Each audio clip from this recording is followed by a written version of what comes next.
Welcome back to our channel. Welcome to our channel, Stress Induced Left Eye Twitch. My name is Bo. And I'm Jillian. And this is the latest edition. We're so sorry. We're so sorry. I know, what is it? October 18th, 2020. Was our last video in March? Mm-hmm.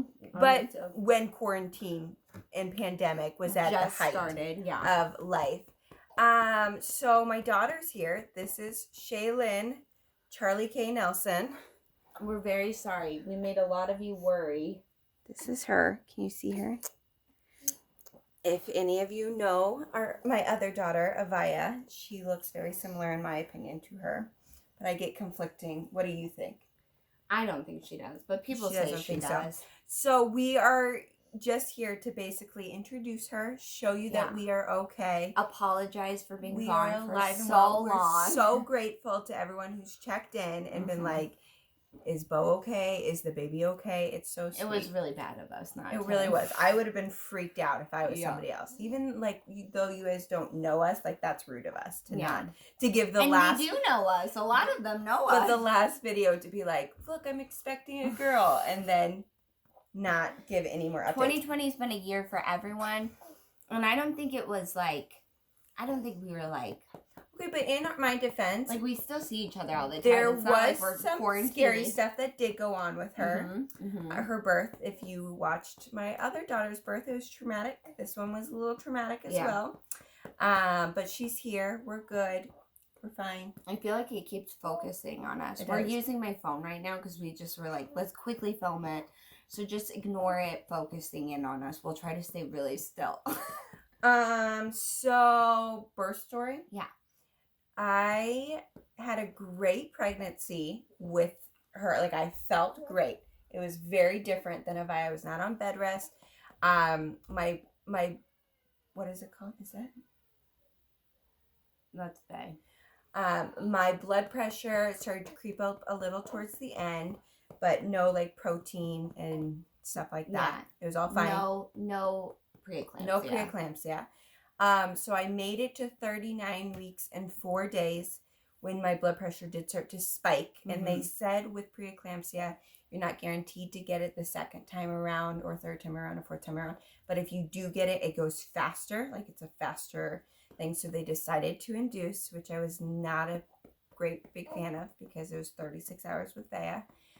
So we started the induction process. Jilly had a Vaya. And we went on a Tuesday morning, and I was like 1 centimeter and 75% effaced. So not great. And so they started with like the thing to try to efface you or whatever, soften. And it did not work very well. It was a very slow dilation process, which was the same as Avaya. And so around midnight, so I went in at 7 a.m., started the process at 8 a.m., and around midnight, it was 9. It was like 9 or 10. Yeah. My doctor decided to stop Pitocin, stop the induction process, and have me rest overnight, which I hadn't really heard of before. Yeah, me either. And I was like, with the whole pandemic, it's like last time I got to be there the whole time Bo was giving birth. I wasn't in the room the whole time, but I was at least checking in with her, so I had no idea what was going on, and she tried very hard to keep me updated I tried really hard. It was really like... But I wouldn't have probably been there this time anyways, because I needed somebody, and Julie's kind of the only one that can handle her craziness. I had to wear a mask the whole time. I had my doctor, or my hospital was switched the last couple of months, so I couldn't give birth at the hospital I wanted to give birth at. And it just was like a really unpleasant experience. Do you want me to take her? I don't think she's going to relax. So at 9 or 10, we stopped the whole process. And that should have, if my body was not ready for labor, it should have just kind of stopped it on its own if I was just needing to relax. So I decided to walk the hallways at that point because I was still kind of feeling contractions. So I walked the hallways and my water broke in the hallway. But it was very different than when it broke with Avaya. With Avaya, it was like the movies, a gush. And with Shaylyn, we call her Shay, so I'll call her Shay from here on out. With Shay, it was kind of like I couldn't tell if I peed my pants or not. And your tiny feet. No, I do too. It's Jordan. I can tell. And so I went to the front desk with my nurse and I said, I think my water broke. And she was like, okay, we'll go do the little test. So we went into my room, laid down, and my water had broken. But at that point, my doctor had driven home. And so then my doctor came all the way back to check me. And my water had not broken fully. It was a trickle. And so my doctor broke my water all the way. And it was green. And so that means there had been meconium in it. Now, I hear mixed signals on this, so I don't need anyone else to chime in, but the baby's already been born. Some people believe then that should be an automatic C-section. Others believe, like my doctor, believes that they should get, if there's meconium in the water, it'd be best to do a vaginal if she's not in distress to get that push out of the area, and then to kind of clear her lungs of it. So as long as Shay was not in distress, we kept just laboring through some things. So I got in the bathtub, I worked through contractions, and then I was at a 5, and I asked for an epidural. So I got an epidural, and it felt great at first. It takes like 20 minutes to kick in. And then around 45 minutes to 50 minutes, it, to me, stopped. Like I just started feeling everything again. And if you've had an epidural before, they kind of shift you from side to side because it's like a fluid that you can kind of localize with whatever position you're in. So they were like, well, we'll just shift you. And I said, no, it's not like on one side. I don't feel it.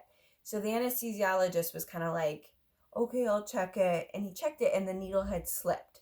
So I had slipped to the front instead of being where it should have been, which really freaked me out because with anything with epidurals, I feel like if a needle's slipping by your spinal cord, that's a little like worrisome.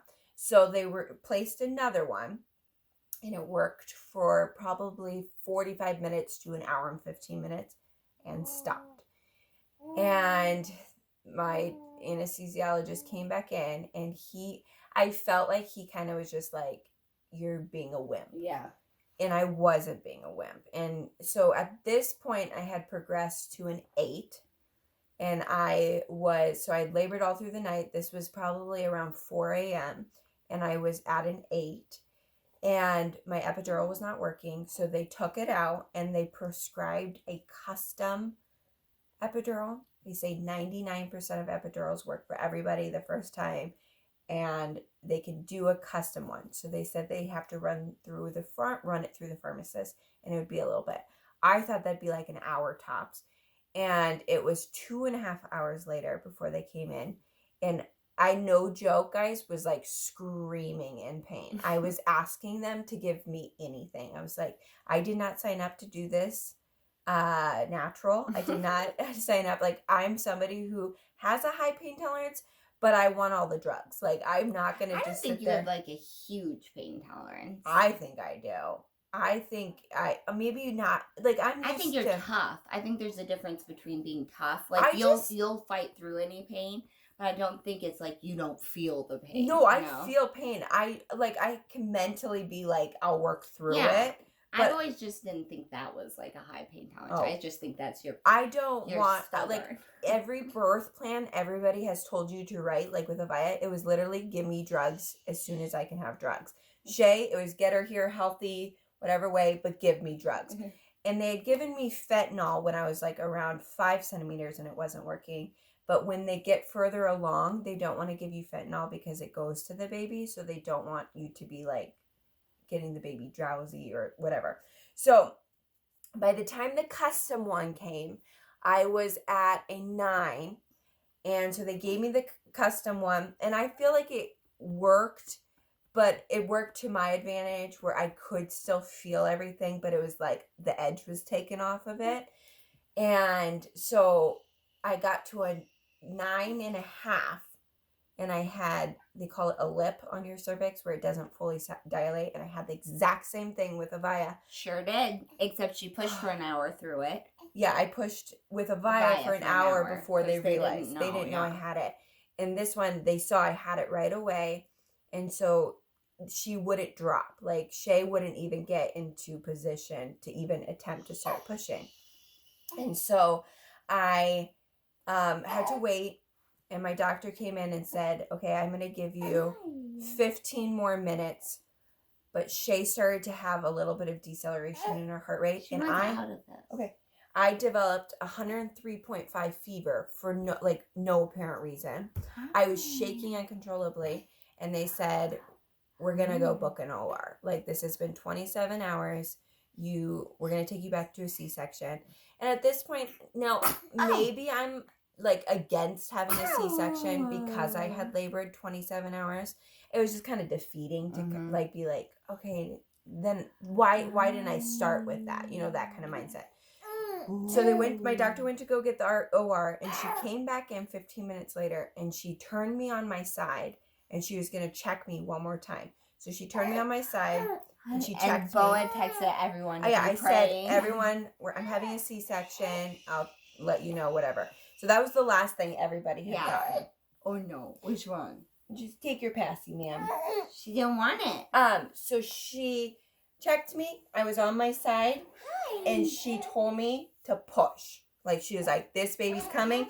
She pushed some button in my room, and no joke, 20 nurses like swarmed in, and she had me push 3 times on my side, and Shay had to get vacuumed, and I had to get cut, and she came out, and she was just whisked away, like crazy whisked away with the NICU team. I'm not crying. I really feel like something's stuck in my throat. So she got whisked away, and I told my husband, please go with her. So my husband went right to the NICU, and I just am laying there like, what just happened? Like, it described it to Naya like I was in like this euphoric state where and I was like, FaceTime me. Yeah, you were the first person I like called, and I was changing diapers at school, and I was like, what? I was like, I did it. She came out, and Julia was like, what? Like, because I had said I was having a C-section. I was on my way back to a C-section, and she just like, me turning on my side, I think pushed the lip down or something like that, and she could come out. But why she would not come out was she was 9 pounds, 10 ounces. She's a big girl. She had the cord wrapped around her neck.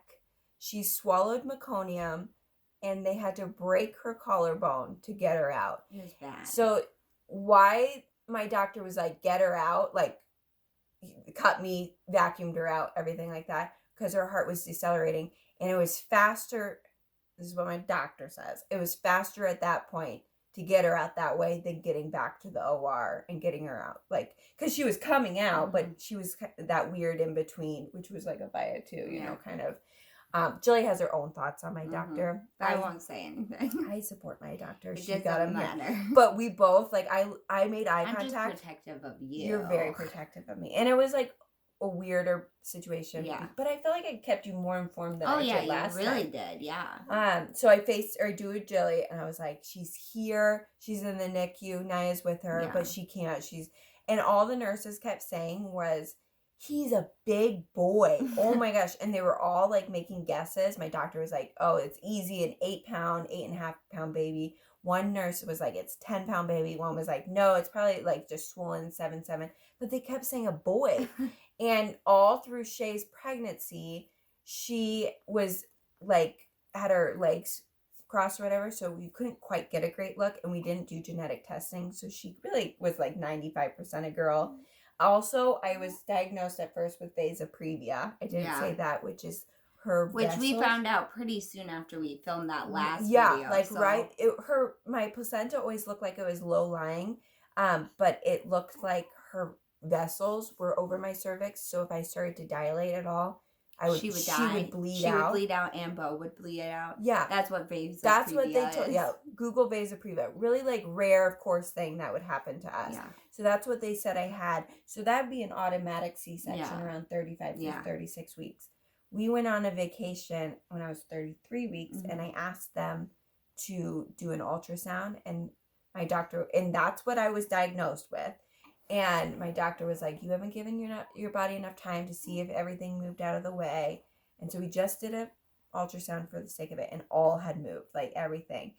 But we're starting to wonder, my doctor wonders this too, when her placenta came out, she measured it 14 inches, and her cord was... It was like a scarf. I don't know. Like, I think it so kept her from disgusting. dying. Because my doctor said that being wrapped around her neck was like it couldn't get tight. Because no joke, guys, the circumference was probably like 2 inches. It was so gross. It looked disgusting. Terrible. And it really freaked Vaya out because I showed her pictures and I wonder if I can show them somehow. They didn't even notice Shaylyn in the pictures. She was like, what's that? We were like, is something wrong? Like, that seems like something is wrong. I don't even think I have it. But so then Shaylyn spent 3 days in the NICU? So, yeah, she went straight to the NICU. She was on oxygen. But just as a precaution, she got off exactly the way I got, or like she was fine, breathing room temperature. But they had to monitor her for infection. She had to be on antibiotics. She had to like do all this stuff because she had swallowed all that meconium. But she's here. She went home when I think she only spent half a day longer. Like, I was discharged, and then she had to spend like 4 hours more. And Bo and I had just spent the time over there. Yeah, we just were in the NICU.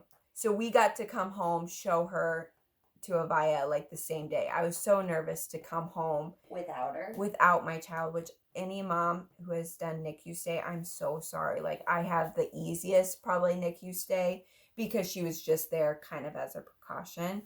But I don't know how you moms do it where you can't come home. But it was kind of a blessing because if you guys remember with Faye, Bo had postpartum anxiety, and like I didn't sleep for like a literal 5 days in a row. I think I was on the verge of postpartum psychosis. Like, not like in a sense that I was gonna hurt my baby. It was in the sense I couldn't shut my mind off. Like, I was on medicine to try to help me sleep. I was on anti-anxiety meds.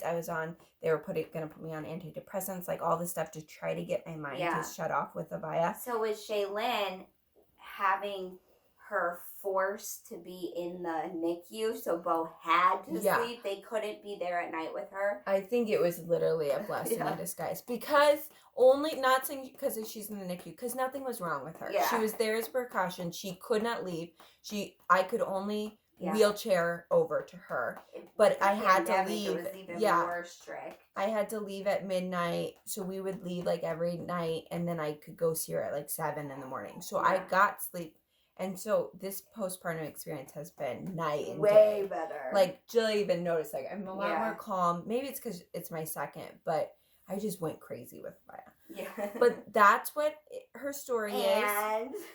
Oh, about her hearing? Yeah. Okay, so in the NICU, if anyone's had a baby, they go through a newborn hearing screening. They weren't going to do that in the NICU, which seemed really weird to me. Yeah. But I said, hey, can you run the newborn hearing screening? Because we have a genetic loss. Avaya has something called Usher syndrome, which affects her ears. She has to wear hearing aids, and it will eventually, hopefully, Lord willing not, because we're praying for a miracle, affect her eyesight. And so they did it, and she did not pass in both ears. Now, any child that I have has a 75% chance of not having Usher's, a 25% chance of having. I thought it was 50-50. No, so it's 50% chance that they'll be a carrier. 25% chance that they'll have nothing, and 25% that they will show symptoms and have Usher's. Oh, I got that all wrong then. No, so Naya and I both are a carrier. You can have 25% chance that if I had 4 children, one of them should have it, one of them shouldn't, 2 of them would be carriers. Yeah. In the perfect world. She did not pass her hearing screening. That was what her red flag. So we were already kind of preparing for things. Yeah, I was. And it was put in perspective a little bit because I told Joy this. In the NICU, I watched 2 babies be rushed off because you don't get your own room. You're just in the room with all the babies with a curtain. Like, that's your space is a curtain. And I had seen 2 babies rushed off for an emergency, like, life-saving surgery. And then all around us, Shay's the 9-pound, 10-ounce giant baby next to ate all the other. Yeah, looks next to 24-week babies who are fighting for their lives. And so it put it in perspective a little bit. But it's always a scary thing. So I resolved basically that she didn't have it. And then she didn't pass the hearing screening. I was like, okay, she has it. And then she's 7.5 weeks right now. the last couple weeks of her life have been very different than Avaya. She startles at sound. She responds a lot more to voices. Looking back, I never thought that Avaya had hearing loss, and now kind of comparing it, I see a little bit different with Shay than I do with Avaya. Now that could mean that her frequency of loss is different. Like Bea has a loss kind of right in the middle, and she hears low tones really well, and it doesn't hear high tones very well, and a moderate loss with speech. Shay could have, like, couldn't hear maybe low sounds really well, but can hear speech really well. So she did not pass. The next step is in November. We will go back to confirm loss. She didn't cooperate with the test at all. You're supposed to be sleeping for it. She didn't sleep. Yeah. Like, she kept falling asleep and then waking up. It's just like this whole whirlwind of emotion, because I might have 2 kids with ushers who could potentially go deaf or blind. Yep. Or deaf and blind one day. Not deaf, right? I thought the hearing loss was progressive. Hearing can go progressive. It just is. It's less likely with Ushers 2A. You guys can watch our other video on we'll link results. It in the description. So we'll try to keep you updated on that. But that's I'm going to all these appointments by myself with COVID. You can only have one parent. I cried and cried and cried because it's just emotionally so draining. I feel like this pandemic. Save some of that, because maybe we'll make a video. I gave birth in a pandemic. What to expect? Yeah. Oh, what? Yeah. I already named it for us. I wore a mask during. I had to wear a mask. I'm gonna come out here and say I don't think that any laboring mom should ever have to wear a mask. That's just my opinion, because I got COVID tested. Yeah, I had to get COVID tested the day before she gave birth. The day before, they made me go do that. It was negative, and they still treated me like I was COVID positive. I would be sleeping and I'd have to wear a mask, and they'd wake me up and ask me to pull it over my nose. I would be crying out of pain. Panicking. And there would be nurses who would tell me to pull it over my nose. I was pushing, and they asked me to pull it over my nose. And the whole thing was just the worst experience. Yeah. Ever. We can go into Yeah. Other places, that might be a completely different experience in your hospital. It might depend on the nurses, whatever it was. I thought it was completely out of line. So that's where we're at. Still going to appointments by myself. You guys can, if you're a praying person, pray for our family. Yeah. And just these results, that it would be clear. I'm just over this, she's not cooperating. It's the exact same route that I took with Avaya, which it's just kind of annoying. Anything else you can think of? No, we'll try to update a little bit more. Yeah, okay, get close. She's very happy right now. She's like, what's going on? She's trying to eat my shirt. She's a lot more chunky, in my opinion, than Avaya, but not look at her. Yeah, she's a cutie. She's chubby, and she's a lot more chill than Avaya, of course. Yeah. Yeah, but everyone's doing good. They're healthy and happy, and thank the Lord for that. You say hi. What are you looking at? She's really Thank goodness we did it with her baby acne. You're so cute. Thanks for bearing with us. Yeah, guys. and We're thanks really for all the messages we got, wondering. We tried to respond to everyone who individually messaged us, and we were always planning. And I moved. I built a house in a pandemic and moved and gave birth. We will give a house tour. And I'm teaching in a pandemic. Julie has a job and basically takes care of my other kid while I'm adjusting. We'll update you on another video. But we miss you all. We're back. We'll try to be regular, but it's probably not going to be weekly. We'll see. Bye guys. Okay, bye.